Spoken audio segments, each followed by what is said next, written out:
అసలు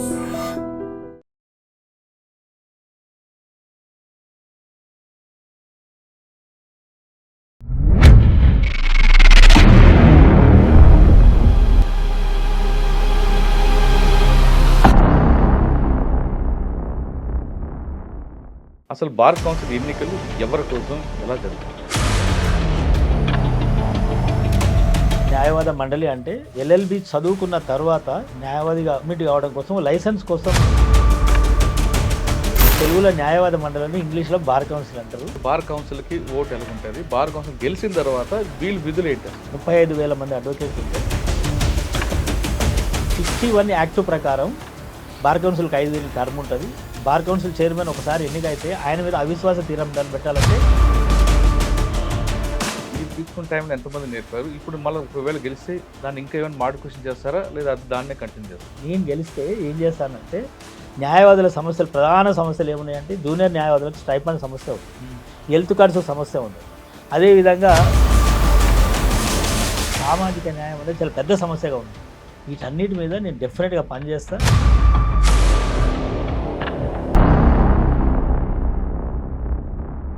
welcome to I dream. రాజకీయ పార్టీలు పాల్గొనే ఎన్నికల్లాగా ఇప్పుడు హైదరాబాద్లో బార్ కౌన్సిల్ ఎన్నికలు జరుగుతున్నాయి. హైకోర్టు చుట్టూ పెద్ద పెద్ద ఫ్లెక్సీలు, అదేవిధంగా ఊరేగింపులు, ఇంటింటి ప్రచారాలు. ఇది ఎంతవరకు కరెక్ట్ అనే అంశంపై మనతో మాట్లాడడానికి హైకోర్టు అడ్వకేట్ వెంకట్ చెలికాని ఉన్నారు. ఆయన అడిగి చాలా క్లారిటీగా తెలుసుకున్నాం. సార్ నమస్తే. నమస్తే. హైకోర్టు చుట్టూ ఫ్లెక్సీలు, ఎన్నికలు, బార్ కౌన్సిల్ ఇది చూస్తే ఎలాగుందంటే ఏదో మున్సిపల్ కార్పొరేషన్ ఎన్నికల్లాగానో లేదంటే రాజకీయ పార్టీలు పాల్గొనే ఎన్నికల్లోనూ పార్లమెంటు అసెంబ్లీ ఎన్నికలు జరుగుతాయి. ఆ తరహా దానికి మించిపోయేలాగా కోట్లాది రూపాయలు ఖర్చు పెట్టడం, దావత్తులు ఇవన్నీ జరుగుతున్నాయి. అసలు బార్ కౌన్సిల్లో అంటే మిగతా రాజకీయ పార్టీలు పాల్గొంటే అందులో ఏదో వస్తాయనో ఏదో పవర్ అని ఉంటుంది. బార్ కౌన్సిల్ అంత ఆదాయం వస్తుందా లేదా పవర్ ఉంటుందా? అసలు ఏం జరుగుతుంది? ఇంత హడావుడి, ఇంత ఎక్స్పెండిచరు, ఇంటింటికి వెళ్ళాడాలు, మీటింగ్లు పెట్టుకోవడాలు, కటౌట్లు పెట్టడం ఫస్ట్ టైం కనిపిస్తున్నాయి. ఇది ఇంత అవసరం అంటారు? అసలు బార్ కౌన్సిల్లో గెలిస్తే అసలు ఓటింగ్ ఎలాగుంటుంది? గెలిచిన తర్వాత వాళ్ళు ఏం చేస్తారు సొసైటీకి? ఈ ప్రశ్నలతో పాటు ముఖ్యంగా ఇప్పుడు ఈసారి రిజర్వేషన్ ఉంది కాబట్టి మహిళా రిజర్వేషన్, దానివల్ల ఎవరికి నష్టం, ఇవన్నీ చెప్పే ముందు ఒకసారి అసలు బార్ కౌన్సిల్ ఎన్నికలు ఎవరి కోసం ఎలా జరుగుతుంది అన్న? మీ ద్వారా ఈ రాష్ట్రంలో ఉన్న 35,000కు పైగా ఉన్నటువంటి న్యాయవాది మిత్రులకు, ఐ డ్రీమ్ ప్రేక్షకులకు, మురళన్నకు అందరికి కూడా పేరు పేరున నా నమస్కారాలు. యాక్చువల్గా న్యాయవాద మండలి తెలుగులో ప్రేక్షకులు, అడ్వకేట్స్కి తెలుసు బార్ కౌన్సిల్ అంటే, కానీ ప్రేక్షకులు మిగతా వాళ్ళు చూస్తున్నారు కాబట్టి వాళ్ళకు న్యాయవాద మండలి అంటే ఎల్ఎల్బి చదువుకున్న తర్వాత న్యాయవాదిగా అడ్మిట్ కావడం కోసం లైసెన్స్ కోసము ఆ న్యాయవాద మండలికి పోతే వాళ్ళు రిజిస్ట్రేషన్ చేసుకొని ఒక సర్టిఫికెట్ ఇచ్చి లైసెన్స్ ఇచ్చి ప్రాక్టీస్ చేసుకొని పంపేదాన్నే తెలుగులో న్యాయవాద మండలిని ఇంగ్లీష్లో బార్ కౌన్సిల్ అంటారు. వాళ్ళు ఏంటంటే ఎవరు వచ్చి అక్కడ రిజిస్ట్రేషన్ చేసుకుంటారో వాళ్ళ రోల్స్ అంటే వాళ్ళ పేరు మా దగ్గర రాసిపెట్టి, బార్ కౌన్సిల్లో రాసిపెట్టి, వాళ్ళకు కొన్ని ఎథిక్స్ అంటే ప్రొఫెషనల్ ఎథిక్స్ ఏమున్నాయి, ప్రొఫెషనల్ మిస్కాండక్ట్ ఏముంటుంది అంటే లీగల్ ప్రొఫెషన్ చేసేటప్పుడు ఎట్లా ఉండాలి ఏంటి అని నేర్పించి ఈ గ్రామీణ ప్రాంతాల నుంచి కానీ రకరకాల ప్రాంతాల నుంచి వచ్చినటువంటి న్యాయవాదులకు స్కిల్స్ లేకుంటే స్కిల్స్ నేర్పించడము. దాంతోపాటు వీళ్ళకు ఉన్నటువంటి అసలు ఈ ప్రొఫెషన్లో ఏముంటుంది, బార్ అండ్ బెంచ్ అంటే జడ్జిల దగ్గర ఎట్లా ఉండాలి, కోర్టులో ఎట్లా ఉండాలి, లాంగ్వేజ్ ఎట్లా నేర్చుకోవాలి, ప్రొఫెషన్ ఎట్లా నేర్చుకోవాలని కొంత స్కిల్ టెస్ట్ నేర్పించి వాళ్ళు ప్రాక్టీస్ చేసుకోమని చెప్పి పంపేటటువంటి యొక్క కేంద్రమే బార్ కౌన్సిల్. దీన్ని బార్ కౌన్సిల్ అంటారు. ఇది 1961 కంటే ముందు ఈ భారతదేశంలో ఇటువంటి బార్ కౌన్సిల్స్ లేవు, న్యాయవాదుల మండలు లేవు, అసలు ఈ లీగల్ ప్రొఫెషన్ రెగ్యులేట్ అయ్యి లేదు. 1961లో భారత ప్రభుత్వం పార్లమెంట్లో ఒక చట్టము యాక్ట్ 29 అమెండ్మెంట్ చేసి భారత రాజ్యాంగం చేసి యాక్ట్ 29 ఆఫ్ 1961 పార్లమెంట్ చేయడం వల్ల మనకు అడ్వకేట్స్ యాక్ట్ 1961 అనేది వచ్చింది. అడ్వకేట్స్ యాక్ట్ 1961 కిందని ఈ దేశంలో ఉన్న 15 స్టేట్ బార్ కౌన్సిల్స్ అన్నీ కూడా రిజిస్టర్ అయి ఉంటాయి. ఈ స్టేట్ బార్ కౌన్సిల్స్ అన్నిటి యొక్క విధి ఏంటంటే ఈ దేశంలో ఉన్న లీగల్ ప్రొఫెషన్ అంతా కూడా రెగ్యులేట్ చేయడము, దాన్ని కొంచెం ఒక పద్ధతిలో పెట్టడం కోసం మెయిన్ ఎయిమ్తో తీసుకున్నటువంటిది ఇది. కాబట్టి దాంట్లో వేలాది రూపాయల ఆదాయం లేదు, ధనము లేదు, లేకపోతే వచ్చే ఆదాయం లేదు అసలు. దానికి ఎక్కడ ఇప్పుడు ఎమ్మెల్యేలకు ఎంపీలకు ఉన్నట్టు నిధులు లేవు, బార్ కౌన్సిల్ మెంబర్కు లేవు, చైర్మన్కు లేవు, ఎవరికి నిధులు లేవు. అది ఏమైందంటే సోషల్ మీడియా ఒక గ్లామర్, సోషల్ మీడియా గ్లామర్ తోటి ఏంటంటే బార్ కౌన్సిల్ మెంబర్ అంటే ఏదో ఉన్నట్టుందని. ఇప్పుడు యాక్చువల్గా బార్ కౌన్సిల్ మెంబర్లు గతంలో ఉన్నోళ్ళు కానీ ఇప్పుడు ఉన్నోళ్ళు కొంచెం పెద్ద సీనియర్లు వాళ్ళు ఉండటం వల్ల దానికి ఏమైపోయిందంటే వాళ్ళు పెద్ద కార్లు తిరుగుతారు కదా, బార్ కౌన్సిల్ మెంబర్లు అందరూ ఇట్లా తిరుగుతారు అనుకుంటారా? మరి అదేందో తెలియదు కానీ సోషల్ మీడియా గ్లామర్ ద్వారా ఈరోజు 209 మంది బార్ కౌన్సిల్ కాంటాక్ట్ చేశారు. అది 1,25,000 నామినేషన్ ఫీజు పెట్టి 209 మంది పోటీ చేసినారు. దాంట్లో ఒక 55 మంది అమ్మాయిలు పోటీ చేసినారు. అసలు విచిత్రం ఏంటంటే అమ్మాయిల ఉమెన్ రిజర్వేషన్ నిజానికి ఎవరికి వ్యతిరేకమైంది కాదు. వాస్తవానికి ఉమెన్ రిజర్వేషన్ నేను ఇన్ ప్రిన్సిపల్ వెంకట యాదవ్ అనేటువంటి మద్దతుదారుడు. కానీ సుప్రీంకోర్టు ఇచ్చిన విధానం సరిగా లేదు. అది సరే ఆ చీఫ్ జస్టిస్ గారు ఎట్లా ఆలోచించారో ఒకసారి సుప్రీంకోర్టు చెప్పిన తర్వాత మాట్లాడితే మళ్ళీ సిట్టింగ్ మెంబర్ నేను మాట్లాడితే ఆయన అది బాగుండదేమో, కానీ ఉమెన్ రిజర్వేషన్ మద్దతుదారుడుగా నేను ఇప్పుడు దాని గురించి మాట్లాడలేను. ఇచ్చిన విధానంలో ఏం మిస్టేక్ ఉందంటే 30% రిజర్వేషన్ అంటాడు. 30% రిజర్వేషన్లో 5 జనరల్ ఎన్నికల్లో గెలవాలి, 2 దీంట్లో ఏమంటారు మన కోఆప్షన్ సిస్టంలో తీసుకోమన్నాడు. 5 ఎన్నుకుంటే కామన్ బ్యాలెట్ అంటాడు. కామన్ బ్యాలెట్లో ఇప్పుడు అమ్మాయిలకు ఎక్కడ ఈ గోలలో ఈ యుద్ధాలు మీరు ఇప్పుడే చెప్తారు, ఫ్లెక్సీలు పెట్టరు, ప్రొసెషన్లు చేసారు, ఇల్లు తిరుగుడని. నిజంగా అమ్మాయిలు ఈ రోజు ఉన్న పరిస్థితులలో అట్లా తిరిగే పరిస్థితి లేదు. నిజంగా కామన్ బ్యాలెట్ ద్వారా వాళ్ళకి అన్యాయం జరుగుతున్నది. కానీ ఉమెన్ రిజర్వేషన్లో కూడా మరి ఉమెన్ రిజర్వేషన్ ఏమని చెప్పాడు మా చీఫ్ జస్టిస్ గారు, బాగానే ఉంది. కానీ ఉమెన్ రిజర్వేషన్లో కూడా ఎస్సీ ఎస్టీ బీసీలకు ఇవ్వాలిగా రిజర్వేషన్. ఈవెన్ ఇన్ ప్రిన్సిపల్ భారత రాజ్యాంగం ఎస్సీ ఎస్టీలకు కాన్స్టిట్యూషనల్ ప్రొటెక్షన్ ఉన్నది. ఎమ్మెల్యేలకు, ఎంపీలకు, ఐఏఎస్, ఐపీఎస్లకు కూడా ఎస్సీ ఎస్టీ రిజర్వేషన్ ఉన్నది. కానీ జ్యుడిషియరీలో లేదు. ఉమెన్ రిజర్వేషన్ బిల్ పాస్ కాగానే ఉమెన్ రిజర్వేషన్ ఇవ్వన్నాడు ఆయన, కానీ ఎస్సీ ఎస్టీ బీసీలకు ఇవ్వలేదు. మరి ఎస్సీ ఎస్టీలో కూడా ఇవ్వచ్చు కదా. కాన్స్టిట్యూషనల్ అమెండ్మెంట్ అయింది కాబట్టి ఉమెన్ రిజర్వేషన్ ఇచ్చాడు. మరి ఎస్సీ ఎస్టీలకు రాజ్యాంగం ఆర్టికల్ 1516 చెప్తుంది కదా, దాని ప్రకారం ఇవ్వాలి కదా. ఆ పిటిషన్లు వేస్తే మరి ఎందుకు దురదృష్టవశాత్తు సుప్రీంకోర్టు కొట్టేసి. సరే ఎవరికి లాభం ఎవరికి నష్టం అనడానికంటే కూడా అమ్మాయిలకు రిజర్వేషన్ ఇవ్వడానికైతే నేను మద్దతుదారునే. కానీ దాంట్లో కూడా బడుగు బలహీన వర్గాలకు, అట్టడుగు వర్గాలకు ఉన్నటువంటి మహిళలకు కూడా తగిన ప్రాతినిధ్యం ఇస్తే బాగుండేది. అది లేకపోవడం కొంచెం బాధాకరం. కానీ గతంలో ఎన్నికైనప్పుడు 4 మీరు అన్నట్లుగా ఆ బార్లో కూర్చున్న 20 మందో 30 మంది అడ్వకేట్స్ అందరు కూర్చొని ఈసారి ఎవరు చైర్మన్, ఎవరు సెక్రటరీ, ఎవరు ట్రెజరర్ అని 4 మాట్లాడుకుని టీ తాగుతూ మాట్లాడుకుని డిసైడ్ అయ్యారు. ఇప్పుడు ఏంటండి ప్రచారం ఏంటి, కట్అవుట్లు ఏంటి, ఎలక్షన్ ఏంటి? మీరు అడిగింది ఒకటి అన్న కరెక్టే. ఇప్పుడు కట్అవుట్లు పెడతారు, ప్రొసెషన్లు తీస్తారు, లేదా ఇంకోటి అంటున్నారు కదా, అది నిజానికి దావతులు పెట్టుకోవడం, కులాల వారికి విడిపోవడం ఏంటి? బార్ కౌన్సిల్ రూల్స్ ప్రకారం కానీ నిజానికి లీగల్ ప్రొఫెషన్లో ఫ్లెక్సీలు పెట్టడం అయితే కొంచెం మాకు కూడా బాధగానే ఉంది. కానీ కాంపిటీషన్ ప్రపంచంలో ఎవడు బాధ ఏందో, ఎవడు ఎందుకు పెడుతుండో, ఇప్పుడు ఎవరు తప్పుపడ్డ పరిస్థితి అయితే లేము. కానీ దావతులు పెడుతున్నారు అనే దగ్గరకు వచ్చినప్పుడు కూడా ఇది లేకుందనంటే 1961లో బార్ కౌన్సిల్ ఏర్పడితే దాని నేపథ్యం 1 నిమిషంలో చెప్తాను. మా మిత్రులందరూ కూడా బయట వినాలి కాబట్టి చెప్తున్నాను. 1961 నుంచి 2018 వరకు ఈ 60 ఏళ్ల కాలం, అంటే బహుశా అంతే కదా 60 ఏళ్ళు, 60 ఏళ్ల కాలం, 65 ఏళ్ల కాలం ఈ దేశంలో నిజమైనటువంటి లీగల్ ప్రొఫెషన్ ఎవరికైతే అవసరం ఉన్నదో అంటే పేద వర్గాల నుంచి కానీ, మాలాంటి పేద సామాజిక కులాల నుంచి కానీ, పర్టికులర్ మొహమాట వేయలేదు నాకు ఎస్సీ ఎస్టీ బీసీల నుంచి కానీ, మహిళల నుంచి కానీ అక్కడ ప్రాతినిధ్యం లేదు. 60 ఏళ్ల కాలం లేదు. పోయిన 2018లో మాలాంటి వాళ్ళని కొంతమంది గెలిచినాం. అనేక పోరాటాల ఫలితంగా మీలాంటి వాళ్ళు అప్పుడప్పుడు మమ్మల్ని టీవీలో చూపెట్టడం మూలంగా, అక్కడక్కడ మేము ఉద్యమాలలో మా శక్తికి మించి శ్రమ ఓడ్చడం మూలంగా మమ్మల్ని ఎక్కువ మంది గుర్తుపట్టి 18లో మాలాంటి వాళ్ళని కొంతమంది గెలిచినాం. గెలిచిన తర్వాత మేమేం చేస్తున్నాం? అసలు 60 ఏళ్ల సంది ఏం జరుగుతుంది ఇక్కడ? న్యాయవాదుల సమస్యలు పరిష్కారం చేయాలంటే అసలు ఏం జరిగింది? 60 ఏళ్ళుగా మీరు ఎందుకు మాట్లాడలేదు? ఏం సమస్యలు ఉన్నాయని మేము ఇప్పుడైతే పరిశీలించి చూసి ఈ రోజున ఇష్యూస్ అని మేము మాట్లాడుతున్నాము. ఎప్పుడైతే బయట రాజకీయాలు ఎట్టున్నాయి ఈడంతే ఉన్నది. గ్రామీణ ప్రాంతాల్లో రాజకీయాల గురించి ఎవరు తెలియనప్పుడు ఉత్తగానే మామూలుగా 4 మాటలు చెప్పి పటేలు దొరవారు 4 మాటలు చెప్తే అందరూ ఓట్లేసి ఎమ్మెల్యేలేరు. ఓటు చైతన్యం ఎప్పుడైతే వచ్చాయో మా సంగతి రాజ్యాధికారం సంగతి ఏందనగానే మొత్తం దాని వాల్యూ పెంచేసారు. ఈరోజు మీకు బయట ఏందో సేమ్ ఈడ కూడా గదే కథ. మొత్తగా మీరు అన్నట్టు బార్ అసోసియేషన్లో కూర్చొని మాట్లాడుకుని ఒక సీనియర్ ఎవరు కోట్ ఏమంటే వాళ్ళకి వేసాం. మేము కూడా గతంలో కన్నాబ్రాన్ గారికి, బుజ్జతారకం గారికి కోట్లు వేసినాం. మాకు వాళ్ళ మనుషులు కూడా తెలియదు, ఎందుకంటే పెద్ద మనిషిని ఎవరు చెప్తే వేసినాం. కానీ ఇప్పుడు ఏమైపోయిందంటే మీ అలాంటి వాళ్ళం కూడా ఏమైందంటే మా రాజ్యాధికారం మరి బార్ కౌన్సిల్ అంటే జ్యుడిషియరీలో మా వాటా సంగతి ఏందని ఎప్పుడైతే మేము అంటున్నామో, మా మాట చెల్లకుండా ఉండాలంటే మా వాళ్ళని కొంత ఎగేసడం కోసము మాకు అందకుండా దూరంగా తీసుకుపోయే కుట్రలో భాగమే ఈరోజు ఈ హంగామా, హైరానా, మీరు అన్నట్టు ఖర్చులు, దావతులు, మంచి చెడ్డ. ఎందుకంటే పేద కులాలు ఎవడు ఇళ్ళకి ఎంటర్ కాకుండా చూసే కుట్రలో భాగమే అది. బార్ కౌన్సిల్కి ఓటు ఎలాగుంటుంది? బార్ కౌన్సిల్ గెలిచిన తర్వాత వీళ్ళు విధులు ఏంటి అసలు? యాక్చువల్గా ఏంటంటే బార్ కౌన్సిల్ అనేది ఎట్లా ఉంటుందంటే ఒక 25 మంది మెంబర్స్ అనుకుంటారు. 35,000 మంది అడ్వకేట్స్ ఉంటే 35,000 ఓట్లు ఉన్నాయి అడ్వకేట్స్. 50,000 మంది అడ్వకేట్స్ ఉన్నారు కానీ వ్యాలిడ్ ఓటర్స్ 35,000 మంది ఉన్నారు. 35,000 మంది ఓట్లు వేస్తే ప్రిఫరెన్షియల్ సిస్టంలో ఒక 25 మందిని ఎమ్మెల్సీ లాగా ప్రిఫరెన్షియల్ సిస్టంలో ఎలిమినేషన్ సిస్టంలో ఎన్నుకుంటారు. ఆ 25 మంది వచ్చి ఒక చైర్మన్, ఒక vice chairman, all India bar council మెంబర్ని ఎన్నుకుంటారు. ఇది దాని నిర్మాణం. ఇక్కడ ఉన్న అసలు పాయింట్ ఏంటంటే 61 యాక్టు ప్రకారం బార్ కౌన్సిల్కి 5 ఏళ్ళు టర్మ్ ఉంటుంది. బార్ కౌన్సిల్ చైర్మన్ ఒకసారి ఎన్నికైతే ఆయన మీద అవిశ్వాస తీర్మానం పెట్టాలంటే 2/3 మెజారిటీ ఉండాలి. ఒక్కసారి బార్ కౌన్సిల్ చైర్మన్ అయితే మన బైలా ప్రకారం, బార్ కౌన్సిల్ బైలా ప్రకారం విస్తృత అధికారాలు ఆయనకు ఉంటాయి. మొత్తం ఎవ్రీథింగ్ ఆయన కంట్రోల్లో ఉంటుంది. అధికారాలు అంటే ఇప్పుడు జనరల్గా అడ్మినిస్ట్రేటివ్ కమిటీ ఉంటుంది, ఎగ్జిక్యూటివ్ కమిటీ ఉంటుంది, ఒక 5 మందితో ఎగ్జిక్యూటివ్ కమిటీ ఉంటుంది. ఆయన ఇష్టం వచ్చిన వాళ్ళు వేసుకుంటాడు.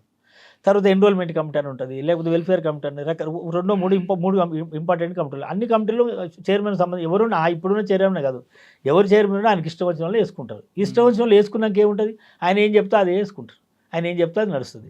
కాబట్టి ఇప్పుడున్న చైర్మన్ ఎవరు చైర్మన్ అయినా ఆయన చైర్మన్ అయినాడు, ఆయన ఇష్టం, ఆయన ఇంట్లో కూర్చొని ఒక రాసి పంపిస్తే ఆయన ఇష్టం వచ్చిన మనుషులే కదా ఎగ్జిక్యూటివ్ కమిటీ సంతకం పెట్టేస్తారు. కాబట్టి పవర్ అంతా కూడా డీసెంట్రలైజ్ కాకుండా బార్ కౌన్సిల్ సమస్యలు పరిష్కారం కావు. సెంట్రలైజ్ పవర్ అంతా కూడా ఆయన ఒక్క చేతిలో ఉన్నది. ఆయన ఒక్క చేతిలో పవర్ ఉండటం మూలంగానే చైర్మన్ అయినా, ఒక్క ఆయన అంటే ఎవరు ఇప్పుడున్న నరసింహారెడ్డి గారు లేకపోతే ఇంకో గాను రేపు వెంకటయాదవ్ కాదు, చైర్మన్ ఆయన చేతిలో అడ్వకేట్స్ యాక్ట్ ప్రకారం మన బార్ కౌన్సిల్కి ఒక బైలా ఉంటుంది. ఆ బైలాలో చైర్మన్కు విస్తృత అధికారాలు ఉన్నాయి. ఆ విస్తృత అధికారాలకు ప్రకారం ఎవ్రీథింగ్ ఈ క్యాన్ డూ ఎనీథింగ్. దాంట్లో ఏమవుతుందంటే అన్ని ఆయన చేసేస్తుంది, మిగతా వాళ్ళ భాగస్వామ్యం వెళ్ళి దాంట్లో. అదే ఆయన చేసే పనులు ఏముంటాయి కమిటీ ఉంది. ఫర్ ఎగ్జాంపుల్ నా తగాద అయింది ఇవాళ బార్ కౌన్సిల్లో 2018 నుంచి కూడా నేనేం తగాద పడుతున్నా మంది గురించి నాకేం. తెలంగాణ బార్ కౌన్సిల్లో నేను పోయిన తర్వాత నేను చూసిన కొన్ని నియామకాలు ఉంటాయి. నియామకాలు ఏంటంటే, నేను being a social justice activist, నేను అంబేద్కరిస్ట్, రిజర్వేషన్ ఎక్కడ భంగం కలిగినా నేను ఊరుకోను. నా ప్రిన్సిపల్ నా లైఫ్లో చిన్ననాటి నుంచి ఆ కొట్లాట నాది అదే ఉంటుంది. అని నియామకాలు జరుగుతున్నాయి. అరే అట్టేట నియామకాలు చేస్తారండి మీరు. నియామకం ఏంది, సర్వీసు లా ఉంటుంది. పబ్లిక్ ఇన్స్టిట్యూషన్ నుంచి కనుక డబ్బులు తీసుకొని ఒక ఉద్యోగికి జీతం ఇస్తే ఆయన సర్వీస్ లా పాల్గొవాల్సిందే.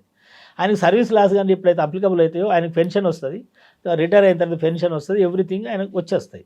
అప్పుడు డబ్బులు ఎక్కడికి వెళ్ళి వచ్చినాయి, పబ్లిక్ మనీ అంటే న్యాయవాదుల డబ్బులకి వెళ్ళి వస్తున్నాయి.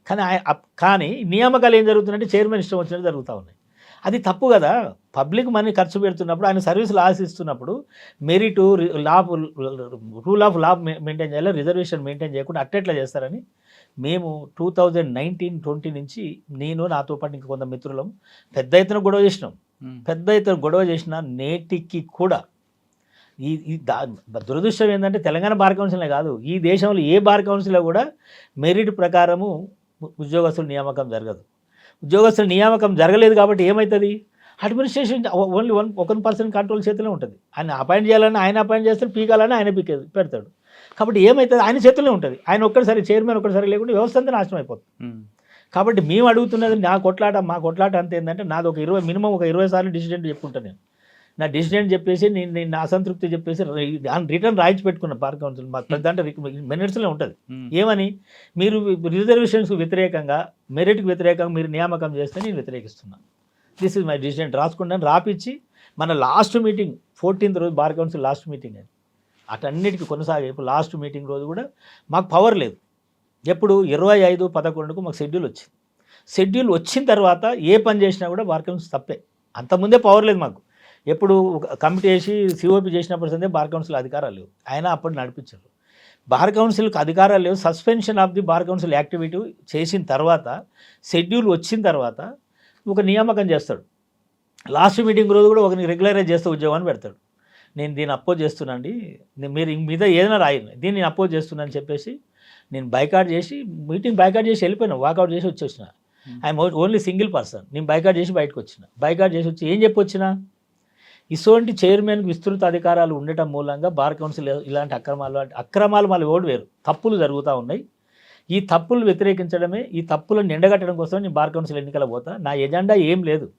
సెంట్రలైజ్డ్ పవర్స్ ఏదైతే చైర్మన్ దగ్గర ఉన్నాయో, బార్ కౌన్సిల్ బైలా ఏదైతే ఉన్నదో ఈ రాష్ట్రంలో కానీ ఈ దేశంలో కానీ బార్ కౌన్సిల్ దగ్గర చైర్మన్ చేతిలో అధికారం ఉన్నంతసేపు, చైర్మన్ అధికారాలు ఇచ్చే బైలా చేంజ్ కానంత వరకు ఇది వేస్ట్. నా నినాదము, నా బైలానే మా న్యాయవాదుల దగ్గర చెప్తా. ఏమని చెప్తా, ఇది బైలా చేంజ్ కానంత వరకు మన బతుకు చేంజ్ కాదని మా వాళ్ళకి చెప్తా. మరి అది ఎట్లా చేంజ్ కావాలన్నా అంటే వివిధ సంఘాల పేరు మీద, కులాల పేరు మీద, మతాల పేరు మీద ఓట్లు అడిగి ఫైనల్గా వచ్చినాక అందరూ కూర్చొని మాట్లాడుకొని ఓట్లు వేసుకుంటారు తప్ప ప్రశ్నించే గొంతుకలను కింద మీరు గెలిపించట్లేరు. పైకి వచ్చినాక ఒకరు ఇద్దరు మాలాంటి వాళ్ళని వదిలితే మా నోర్లు ముపిస్తున్నారు. అంతా ల్యాబింగ్ సిస్టంలో ఎన్నిక జరుగుతూ ఉంది. కాబట్టి నాతో పాటు ఇంకా కొంతమంది ప్రశ్నించే గొంతుకలను గొలిపించండి అని చెప్పడమే నా ఎజెండా అని చెప్పి నేను దాదాపు 100 బార్ అసోసియేషన్ తిరిగిన. ఇప్పుడు మీకు చెప్పిన ముచ్చటే చెప్పిన. నాకు ఒక్కరిని కొట్టేమని అడగలే. నేను ఒక్కరిని బార్ కౌన్సిల్ మెంబర్ అయినంత మాత్రాన ఈ వ్యవస్థ బాగుపడదు. నాతో పాటు ఇంకో 10 మంది ఉంటే మేమందరం గట్టిగా మాట్లాడితే ఆ బైలా చేంజ్ అయితే న్యాయవాదుల సమస్యలు మాట్లాడడం కోసం అందరూ భాగస్వామ్యం వస్తుంది. నేను ఒక్కరు మాట్లాడిన ఉపయోగం, నేను ఒక్కరు మాట్లాడిన ఏం చేయగలిగిన. కాబట్టి నాలాంటి వాళ్ళు ఇంకా కొంతమంది ఉండాలి. కాబట్టి ఈ ప్రయత్నం నేను చేస్తున్నప్పుడు మా వాళ్ళు కొంతమంది ఏం చేస్తున్నారంటే ఇప్పుడు ఫర్ ఎగ్జాంపుల్ ఒక న్యాయవాద సంఘం ఉందన్న, వాళ్ళకు 4 దశాబ్దాలుగా ఈ బార్ కౌన్సిల్లో భాగస్వామ్యం ఉన్నది. 4 దశాబ్దాలకు ఇంకా ఎక్కువనే భాగస్వామ్యం ఉంది. ఒక న్యాయవాద సంఘం ఆ పేరు ఎందుకని, ఆ న్యాయవాద సంఘానికి ఒకే సామాజిక వర్గం వాళ్ళు నాయకులుగా ఉంటారు. ఇన్నేళ్ళుగా ఈ 40 ఏళ్ళుగా 4 దశాబ్దాలుగా ఒకటే సామాజిక వర్గం ఒకటే సంఘానికి ప్రాతినిధ్యం ఉంది ఆడ. మేమేమంటున్నామంటే ఇది ఏమన్యాయం, మీరు 4 దశాబ్దాలుగా న్యాయవాద సంఘం పేరు మీద మీరు ఇక్కడ భాగస్వామ్యం కలిగి ఉన్నారు, మరి మీరు కూడా ఉండి ఇట్లా ఎట్లా చేస్తారని అడిగితే ఇప్పుడు ఆయన ఏం చేస్తాడంటే ఆ పెద్ద మనిషి ఆయన సామాజిక వర్గం సంబంధించిన వాళ్ళ జూనియర్ని వాళ్ళ సంఘంలో ఉన్న పోటీ పెడతాడు. పెట్టి ఏం చెప్తాడు అంటే పాత బార్ కౌన్సిల్ మెంబర్లు అందరూ ఓడించాలి అంటాడు. అరే మాకేం సంబంధం, 60 ఏళ్ళ పాపం మీది కదా, 40 ఏళ్ళ భాగస్వామ్యం మీది కదా. 60 ఏళ్ళ పాపం ఉందో లేదో నాకు తెలియదు పాపం. ఒకవేళ 60 ఏళ్ళ పాపం ఏదైనా ఉంటే 40 ఏళ్ళ భాగస్వామ్యం నువ్వు కదా. నువ్వో నీ జూనియర్ వచ్చో, నీ అల్లుడు వచ్చో, నీ బామ్మారిది వచ్చో, నీ కొడుకు వచ్చో, లేదు పాత బార్ కౌన్సిల్ షెడ్యూల్ అంటే నాకేముంది, నీ 4 ఏళ్ళు 3 ఏళ్ళ సందు వచ్చి మా జాతి మా హక్కులు మా భాగస్వామ్యం ఎక్కడుందని మేము దోలాడుకునే లోపే మళ్ళీ ఎన్నికలు వచ్చాయి. మేము ప్రశ్నిస్తే మమ్మల్ని హ్యూమిలేట్ చేసి పక్కన పెడతారు. పక్కకు వచ్చేసి మళ్ళీ వాళ్ళకి సంబంధించిన కొత్త వాళ్ళని పెట్టుకొని లేదు పాత బార్ కౌన్సిల్ మిమ్మల్ని ఓడించాలంటే మేము కూడా అలా బాగవేనట.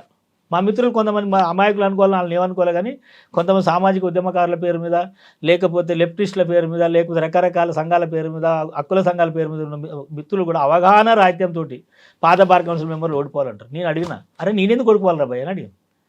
నేను ప్రశ్నిస్తూనే ఉన్నారా భయ్, 5 ఏళ్ళుగా నేను ప్రశ్నిస్తూనే ఉన్నా, ప్రతిరోజు మొత్తుకుంటూనే ఉన్నా. నేను ఆ మాత్రం ప్రశ్నించకుండా మీకు అసలు ఇన్పుటే లేదు కదా, నేను లొల్లి చేయబట్టే మీకు ఇన్పుట్ వచ్చింది కదా అంటే లేదు పాతోళ్ళు అందరూ ఓడిపోవాలంటారు. చాలా అనామకమైనటువంటి అడ్డగోలి నినాదం పెట్టుకొని వీళ్ళు కూడా ఆ ప్రచారం అంటే ఏంటి పక్కన పెడదాం కాసేపు. బార్ కౌన్సిల్ గెలిచిన తర్వాత ఏం పని, మీ టీం గెలిచిన తర్వాత ఏముండదు అన్న. బార్ కౌన్సిల్ మెంబర్ ఒకవేళ చెప్తా బార్ కౌన్సిల్ మెంబర్కి నిధులు లేవు, ఉన్నది ఇదే నిజం. చెప్పితేందుకు నేను మొన్న మా మిత్రుడు కానీ సీనియర్ మెంబరు ఎక్కడో మాట్లాడుకుంటే ఏదో చెప్పిండు. కానీ నేను ఏమంటున్నానంటే మాకు బార్ కౌన్సిల్ మెంబర్లకు ఎలాంటి నిధులు ఉండవు. 3 నెలలకు ఒకసారి మీటింగ్ పెడితే మీటింగ్లో 1000 రూపాయలు సిట్టింగ్ ఫీజు ఇచ్చి భోజనం పెట్టి పంపిస్తారు. ఇది మాకున్న ఆదాయము, ఇది మాకున్న విధి. మరి ఎందుకంటే ఇంత హడావుడి? ఈ హడావుడి సోషల్ మీడియా ఒక గొప్పతనం, సోషల్ మీడియాలో వచ్చిన గ్లామర్ తప్ప వేరే లేదు. అయితే నేను ఆదాయం ఉండదు, పవర్ ఉందా దాని ఆ పేరు చెప్పుకునే మాట్లాడము. ఇట్లా ఇప్పుడు నేను మాట్లాడుతున్నా కదా, ఇట్లా తప్పు జరుగుతున్నాయి సరి చేయమని మాట్లాడే అధికారమే తప్ప ఇది ఎవడన్నా ఏమంటారు దానికి ల్యాబింగ్ గురైన వాడు ఎవరు అది కూడా మాట్లాడలేడు. వచ్చి సంతకం పెట్టి 1000 రూపాయలు తీసుకొని పోడే, అందుకంటే ఎక్కువ మిగిలింది కూడా ఏం లేదు. అంటే మీది గెలిస్తే నువ్వేం చేస్తావు అన్న దానికి నేను ఒకటి చెప్తున్నా. నేను 18లో గెలిచిన తర్వాత బార్ కౌన్సిల్లో జరిగినటువంటి మిస్అప్రోప్రియేషన్ ఏదైనా ఉందా, మంచి వచ్చేడా ఉందని చాలామంది ఆరోపణలు ఉన్నాయి. గతంలో కొంత జరిగిన మాట నిజమే. 18కి ముందు మేము వచ్చిన తర్వాత దాన్ని రెగ్యులేట్ చేసినాం. ఎట్లా, ఇప్పుడు అన్నీ కూడా వెబ్సైట్లో పెడతారు. బార్ కౌన్సిల్ వెబ్సైట్లో ప్రతి 3 నెలలకు ఒకసారి లెక్కలు పెడతారు. బార్ అసోసియేషన్లో కూడా లెక్కలు పంపిస్తారు. మేము వచ్చిన తర్వాత బహుశా సార్ నిన్న మన ఒక మిత్రుడు ఇన్ని కోట్లు అన్ని కోట్లు అంటుండే, కానీ దాని మీద నాకు I'm not sure about that. నాకు కూడా తెలియదు ఆ విషయం. నాకు కూడా తెలియదు అంటే నా పరిధిలో నాకు తెలిసైతే ఆ బార్ కౌన్సిల్ అట్లా లేదు. మరి అన్న ఎక్కడ చూసిండో నాకు తెలియదు. కానీ నేనేమంటున్నంటే ప్రతి 3 నెలలకు ఒకసారి వెబ్సైట్లో పెట్టినాక కోట్లు అట్లా అయ్యే ఛాన్స్ అయితే లేదు. బార్ అసోసియేషన్లో కూడా లెక్కలు ఇస్తున్నారు. కాబట్టి మేము వచ్చిన తర్వాత వెబ్సైట్లో పెట్టి దాని ఏదైతే ఉన్నదో ట్రాన్స్పరెంట్గా అకౌంట్స్ చేయడానికి మేమందరం ప్రయత్నం చేసినాం. దాంట్లో ప్రధాన భూమిక నేను పోషించాను. నెంబర్ 1. నెంబర్ 2, సామాజిక వర్గాల వారికి అక్కడ రిజర్వేషన్స్ లేవు, అక్కడ మెరిట్ ప్రకారం నియామకాలు లేవు. మెరిట్ ప్రకారం రిజర్వేషన్ ప్రకారం సామాజిక న్యాయం ప్రకారం బార్ కౌన్సిల్ యాక్టివిటీ జరగట్లేదు. కాబట్టి నేను సామాజిక న్యాయం వర్ధిల్లాలని, తెలంగాణలో సామాజిక న్యాయం అనే నినాదం మీదనే అనేక సందర్భాలు అక్కడ మాట్లాడిన. రేపు కూడా న్యాయ వ్యవస్థలో తెలంగాణ న్యాయ వ్యవస్థతో పాటు బార్ కౌన్సిల్లో కూడా సామాజిక న్యాయం ఉండాలి. మెరిట్ ప్రకారము అక్కడ నడిస్తే వ్యవస్థ బాగుపడుతుందని, డెమోక్రసీ కూడా జ్యుడిషియల్ డెమోక్రసీ, జ్యుడిషియరీలో డెమోక్రసీ పద్ధతిలో వ్యవహారం ఉండాలని దానికోసం ముందుండి పనిచేస్తున్నా చేస్తాను కూడా అదొకటి చెప్తున్నాను. ఇప్పటివరకు అది చేసిన రేపు జరగబోయే దాంట్లో ఏముందంటే మేజర్ ప్రాబ్లం న్యాయవాదులకి ఏముందంటే హెల్త్ ఇష్యూస్ ఉన్నాయి, హెల్త్ కార్డ్స్ ఉన్నాయి, మేజర్ హెల్త్ కార్డ్స్ ఉన్నాయి. యాక్చువల్గా ఏంటంటే ఈ అడ్వకేట్స్ హెల్త్ కార్డ్ ఏదైతే ఉందో గవర్నమెంట్ ఇచ్చే హెల్త్ కార్డ్సే, అది బార్ కౌన్సిల్ హెల్త్ కార్డ్స్ ఏమి ఇవ్వలే. బార్ కౌన్సిల్ దగ్గర డబ్బులు కూడా లేవు. మేము వెల్ఫేర్ టికెట్ల మీద మేము డబ్బులు కడితే అదొక అకౌంట్ ఉంటుంది, ఏది వెల్ఫేర్ యాక్ట్ అని ఉంటుంది, వెల్ఫేర్ యాక్ట్ కింద రిజిస్ట్రేషన్ అయి ఉంటుంది, వెల్ఫేర్ ఫండ్ యాక్ట్ ఉంటుంది, దాని కింద మా దగ్గర వెల్ఫేర్ కమిటీ ఉంటుంది. దానికి వెల్ఫేర్ టికెట్ల పేరు మీద మేము 250 రూపాయలు టికెట్ కడతాం, డబ్బులు కడతాం. ఆ డబ్బులతో వచ్చే ఆదాయంతో డెత్ క్లెయిమ్స్ కానీ ప్రొఫెషనల్ ఇప్పుడు ఏమంటారు డెత్ క్లెయిమ్స్ అని చనిపోయిన వాళ్ళకి ఇచ్చేటువంటి డెత్ క్లెయిమ్ కానీ ఏమంటుంది దీన్ని రియంబర్స్మెంట్, మెడికల్ రియంబర్స్మెంట్ కానీ ఇవన్నీ కూడా ఆ 250కి వెళ్ళి ఇస్తున్నారు. ఆ 250కి వెళ్ళి ఇచ్చే కమిటీలో మేము పెద్దగా బార్ కౌన్సిల్ మెంబర్లు ఉండరు. దాంట్లో ఐది stamps and registration, principal secretary, advocate general, registrar general వీరందరూ మెంబర్లు ఉంటారు. మిగతా బార్ కౌన్సిల్ మెంబర్లకు అసలు ఆ 250 రూపాయలు కట్టే వెల్ఫేర్ కమిటీకి సంబంధం కూడా ఉండదు. అది వేరే వ్యవస్థ. కాకపోతే బార్ కౌన్సిల్ ఎంప్లాయీసే చూస్తారు, బార్ కౌన్సిలే జరుగుతుంది యాక్టివిటీ అంతా. కాబట్టి మేమందరం కూడా దాంట్లో భాగస్వాములము అని వీళ్ళు అనుకుంటున్నారు. అక్కడ ఇంకోటి ఏమంటారంటే కోట్లు చంపుకుంటూ ఉన్నాయి డబ్బులు, లక్షలు సంపాదించు ఒక్కొక్కటి పంచుకుంటారు అంటారు. ఆడ కోట్లు లేవు, పంచుకున్నది లేదు. కోట్లు తప్ప ఇది అంత 1000 రూపాయలు వేసుకుని కోట్లు తప్ప ఈ కోట్లు తప్ప ఆ కోట్లు ఏం లేవు. ఇకపోతే ఇంకోటి ఏంటంటే 100 కోట్లు కేసీఆర్ గవర్నమెంట్ ఇచ్చింది. ఆ డబ్బులు గవర్నమెంట్ దగ్గరే ఉండే, బార్ కౌన్సిల్ దగ్గర లేవు. ఆ విషయం పక్కన పెడదామండి. మీరు ఫస్ట్లో చెప్పారు ఇక్కడ జాయిన్ అయిన అడ్వకేట్లకి ఎథిక్స్ ఇవన్నీ నేర్పుతాం, ట్రైనింగ్ ఇస్తాం. మీరు తీసుకున్న టైంలో ఎంతమంది నేర్పారు? ఇప్పుడు మళ్ళీ ఒకవేళ గెలిస్తే దాన్ని ఇంకా ఏమైనా మాడిఫికేషన్ చేస్తారా లేదా దాన్నే కంటిన్యూ చేస్తారు? ఇప్పుడు బార్ కౌన్సిల్ రెగ్యులర్ యాక్టివిటీ అది. బార్ కౌన్సిల్ మెంబర్గా నిజానికి మళ్ళీ చెప్తున్నాను, మా వాళ్ళందరూ నిన్న మన మీటింగ్లో అక్కడ చెప్తే కూడా మరి దీని గురించి అసలు మీకు ఏం పనే లేదు కదా ఎందుకన్నా ఇదని అడుగుతున్నాను, నన్ను కూడా అంటున్నాను. అది మళ్ళీ నిజం చెప్తున్నాను. ఏంటంటే యాక్చువల్గా ఆ బార్ కౌన్సిల్ యాక్టివిటీలో రెగ్యులర్ 6 నెలలకు ఒకసారి, 3-4 నెలలకు ఒకసారి, 6 నెలలకు ఒకసారి ఈ జూనియర్స్ ట్రైనింగ్ క్యాంప్ పెడతారు. అది జనరల్ ప్రోగ్రామ్. అది ఆ చైర్మన్, ఆ సెక్రటరీ, కొంత దానికి ఒక కమిటీ ఉంటుంది మా దగ్గర. ఆ కమిటీ వాళ్ళు తీసుకుపోయి ఎక్స్పర్ట్స్ని పిలిచి ట్రైనింగ్ క్లాసులు ఇచ్చి పంపిస్తుంటుంది. జనరల్ ప్రొసీజర్ అది. నేను పెట్టేది అది, నాకు సొంతంగా నేను పెట్టేది కాదు, ఏ మెంబర్ పెట్టేది కాదు, ఎవరు సంబంధం కూడా లేదు. ఎవరు వచ్చినా చేయాల్సిన జనరల్ యాక్టివిటీ అడ్మినిస్ట్రేషన్లో భాగంగా వెళ్ళిపోద్ది. అది నేను చేసేది ఏం కాదు. మహా అయితే నేను గెలిస్తే ఏం చేస్తానంటే న్యాయవాదుల సమస్యలు, ప్రధాన సమస్యలు ఏమున్నాయంటే జూనియర్ న్యాయవాదులకు స్టైపెండ్ సమస్య ఉంది, హెల్త్ కార్డ్స్ సమస్య ఉన్నది, అదేవిధంగా ప్రొటెక్షన్ యాక్ట్ సమస్య ఉన్నది. ఇంకా ఇట్లనే జ్యుడిషియరీలో జరుగుతున్నటువంటి అనేక అసమానతలకు సంబంధించిన విషయాల్లో సామాజిక న్యాయం అనేది చాలా పెద్ద సమస్యగా ఉంది. వీటన్నిటి మీద నేను డెఫినెట్గా పనిచేస్తా. హెల్త్ కార్డ్స్ ఇప్పించడానికి కోసం ప్రభుత్వాన్ని మేము ఆల్రెడీ రిప్రజెంట్ చేసినాం. Behind the bar council members ప్రభుత్వాన్ని అడిగినాం. ముఖ్యమంత్రి గారు కూడా 500 కోట్లు అడిగితే 200 కోట్లు ఇస్తానడు ఆయన. మా మేనిఫెస్టోలో పెట్టిన దాని ప్రకారం ఇస్తానని రేవంత్ రెడ్డి గారు చెప్పారు. డెఫినెట్గా నాకున్న సోర్స్ ప్రకారం నేను డెఫినెట్గా రేవంత్ రెడ్డి గారితో, ప్రభుత్వంతో, మిగతా మెంబర్లను కలుపుకొని 200 కోట్లు కాదు 500 కోట్లు అక్కడికి వెళ్ళి సాధిస్తే డెఫినెట్గా మా మిత్రులందరి సమస్యలు పరిష్కారం అవుతాయని నేను భావిస్తున్నాను. నేను ఆ పని చేయడానికి ముందు నా first priority health cards, junior advocates scholarship గౌరవేతనం ఇప్పించడం నా పని అన్న. ఓకే, అది కాకుండా బార్ కౌన్సిల్కి ఒక సొంత భవనం మిగతా జిల్లాల్లో ఉన్న చాలా కొన్ని జిల్లాల బార్ కౌన్సిల్లో చాలా అధ్వానం కనిపిస్తుంటాయి. అక్కడే టాయిలెట్లు, అక్కడే అంతా కనిపిస్తుంటాయి. కానీ కూర్చొని 10 నిమిషాలు మాట్లాడదామని వాళ్ళకి సరైన సదుపాయాలు జిల్లాలు కనిపిస్తుంటాయి. అక్కడే మరి ఇన్ఫ్రాస్ట్రక్చర్. ఇది విషయం ఏంటంటే బార్ కౌన్సిల్కు, బార్ అసోసియేషన్లకు ఎలాంటి అంటే బార్ అసోసియేషన్ ఇన్ఫ్రాస్ట్రక్చర్ వచ్చే బాధ్యత త్రూ హైకోర్టు గవర్నమెంట్ చూస్తుంది. బార్ కౌన్సిల్ చేయాలి కదా. మీరు ఫైట్ చేయడం అంటే ఇది చెప్తే కదా, పవర్ అంతా ఒకటి చేతిలో ఉండి భాగస్వామ్యం లేకపోవడం మూలంగా జరిగేటటువంటి తప్పు అది. మేము ఫైట్ చేయడం అంటే ఎవరితో ఫైట్ చేయాలి? ప్రభుత్వంతో ఫైట్ చేయాలి. చీఫ్ జస్టిస్ ఆఫ్ తెలంగాణ తోటి అడగాలి, గవర్నమెంట్ మీద కొట్లాడి వాళ్ళకందరికి ఇప్పించాలి. అది ఎట్లా? భాగస్వామ్యం ఉన్నప్పుడు మాత్రమే సాధ్యమవుతుంది. ఆ భాగస్వామ్యం లేదు, పవర్ అంతా ఒక్క చేతిలో ఉంది. ఆయన చీఫ్ జస్టిస్ని కలిసి పోయినా, చీఫ్ మినిస్టర్ కాడిపోయినా ఒకటే సంఖ్యను పెట్టుకొని పోతారు, వస్తారు. మిగతా ఒకటి భాగస్వామ్యం కూడా ఉండదు. ఆయనకి ఇష్టం వచ్చిన మెంబర్లు ఎవరంటే ఒక రెంట పెట్టుకొని పోతారు, లేకపోతే లేదు. ఎందుకు ఉంది అంటే పవర్ అంతా ఆయన చేతిలో ఉంది. సో అది మిగతా వాళ్ళకి సాధ్యం కావట్లేదు. అయితే దీంట్లో మీరు అడిగిన దానికి మీ ముఖ్యమంత్రి గారిని అడిగినప్పుడు జిల్లా కోట్లకు 10 లక్షలు ఇన్ఫ్రాస్ట్రక్చర్ కోసము, మున్సిపల్ కోట్లకు 5 లక్షలు 3 లక్షలకు జిల్లా సబార్డినేట్ కోర్సులకు ఇవ్వాలని చెప్పి మేము అడిగినాము. అది ఫైట్ అంటే మేము కొట్లాడలే, ఆయన దగ్గర పోయి ఆయన రిప్రజెంటేషన్ ఇస్తా అని చెప్పిండు. బహుశా అది ఇస్తాడు. ఆ ఇన్ఫ్రాస్ట్రక్చర్ సమస్య పరిష్కారం అవుతుందని ఎక్స్పెక్ట్ చేస్తున్నాం. మీరు పరిపాలన వికేంద్రీకరణ అంతవరకు మీ ఆలోచన బాగున్నాయి. కానీ కొంతమంది సీనియర్లు న్యాయవాద వృత్తిలో కొత్త వచ్చిన వాళ్ళందరూ కూడా సీనియర్ పట్ల గౌరవం లేదని, కోర్టు పట్ల సరైన అవగాహన లేకపోవడం, వాళ్ళకు సీనియర్ దగ్గర ఎక్కువ టైం స్పెండ్ చేయకపోవడం, వాళ్ళ అపాయింట్మెంట్ కూడా డాక్టర్లాగా దేంట్లో కూడా డబ్బులు తీసుకోవడం, ఇవన్నీ తప్పుపడుతున్నారు. అందులో ఏమైనా మోడిఫికేషన్ తీసుకొస్తారా లేదా కంటిన్యూ చేపిస్తారా? అది ఆ ప్రొఫెషన్కు సంబంధించి ప్రొఫెషనల్ మిస్కాండక్ట్ ఉంటేనే బార్ కౌన్సిల్ ఇంటర్ఫియర్ అవుతుంది. ఇప్పుడు సీనియర్ల పాటు గౌరవం జూనియర్కి లేదంటే ఆ సీనియర్ వాళ్ళకి చెప్పడం అని కాదు, కానీ చెప్పడం అనేది ఉంటుంది అంటే నేను ఏమంటున్నానంటే సీనియర్లు కూడా అట్లా ప్రవర్తించట్లేరు. ఇప్పుడు ఒక జూనియర్ మీరు సీనియర్ ఉంటారు నాకంటే, మీరు నా ఎడల చూపించే ప్రేమనే మీ మీద మేము గౌరవం చూపిస్తాం.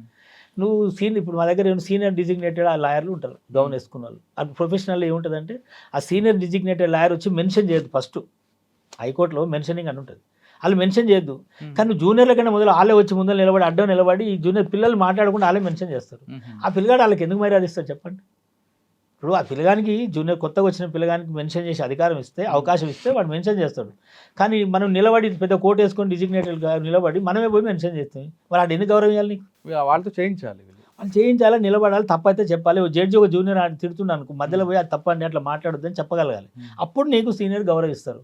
నువ్వు అది చెప్పవు, మేము తప్పు చేస్తే బాగా తిట్టండి వినండి, మీరు నర్వస్ అయిపోయినా చూస్తాడు. మళ్ళీ ఆయన వచ్చి జూనియర్లకు మా గౌరవం లేదంటారు. ఇక్కడ జరుగుతున్న ప్రాబ్లం ఏంటంటే జ్యుడిషియరీలో చాలా కాలంగా అంటే 56 నుంచి కానీ అంత ముందు నుంచి కూడా కొంతమంది మాత్రమే జ్యుడిషియరీని వేయలేరు. గతంలో కూడా నేను ఇంటర్వ్యూలో చెప్పిన 2-3 సామాజిక వర్గాలే మొత్తం ఈ దేశంలో కానీ రాష్ట్రంలో కానీ జ్యుడిషియరీని తమ గుప్పిట్లో పెట్టుకొని నడుపుకున్నారు.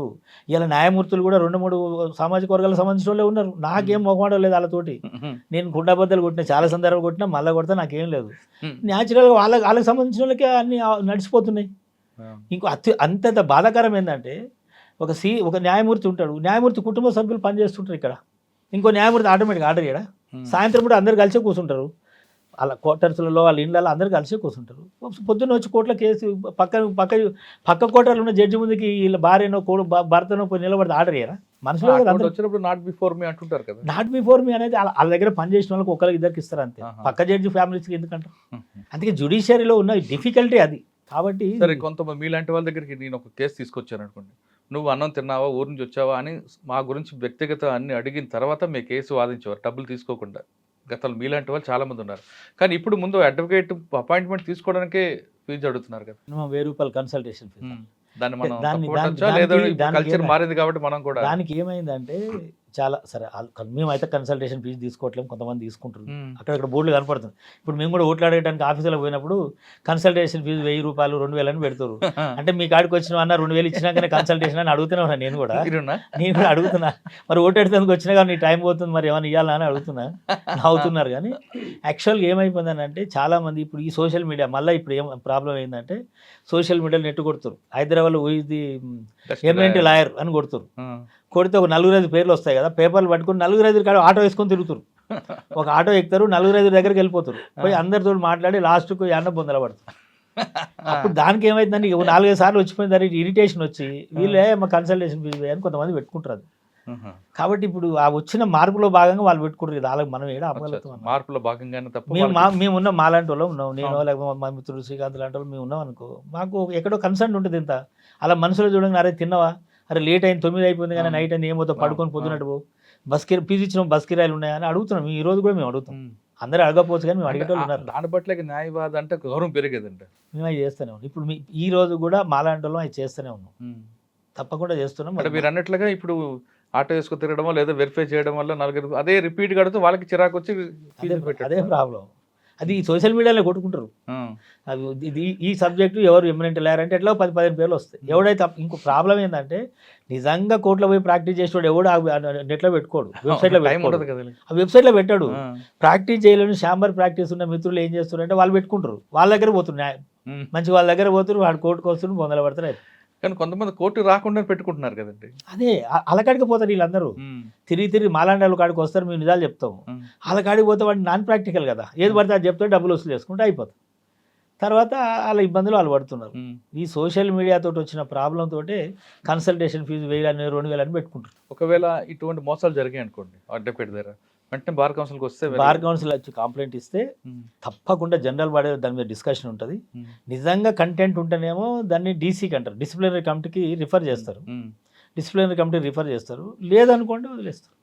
సార్ ఫైనల్గా చెప్పండి, ఇప్పుడు గెలిచిన తర్వాత మీకున్న ప్రయారిటీస్ ఉన్నాయి? నేను గెలిచిన తర్వాత నా ఫస్ట్ ప్రయారిటీ జూనియర్ న్యాయవాదులకు సంబంధించినటువంటి ఆ, గౌరవ వేతనం ఇప్పించే దాని మీద సీరియస్గా పనిచేస్తాను. నెంబర్ టూ హెల్త్ కార్డ్స్కి సంబంధించిన ఇష్యూ పెండింగ్లో ఉంది, సగంలో ఉంది. అది బార్ కౌన్సిల్లో లేవు, అది పెండింగ్ లేదు. మళ్ళీ చెప్తున్నా, బార్ కౌన్సిల్కి సంబంధం లేని ఇష్యూ, బట్ గవర్నమెంట్లో పెండింగ్ ఉంది. గవర్నమెంట్ తోటి మాట్లాడి గవర్నమెంట్ మీద ఒత్తిడి చేసి, తెలంగాణ ఉద్యమం చేసినటువంటి పెద్ద ఎక్స్పీరియన్స్ మనకు ఉంది, అనేక కేసులు ఎదుర్కొన్న ఎక్స్పీరియన్స్ కూడా నాలాంటి వాడికి ఉంది.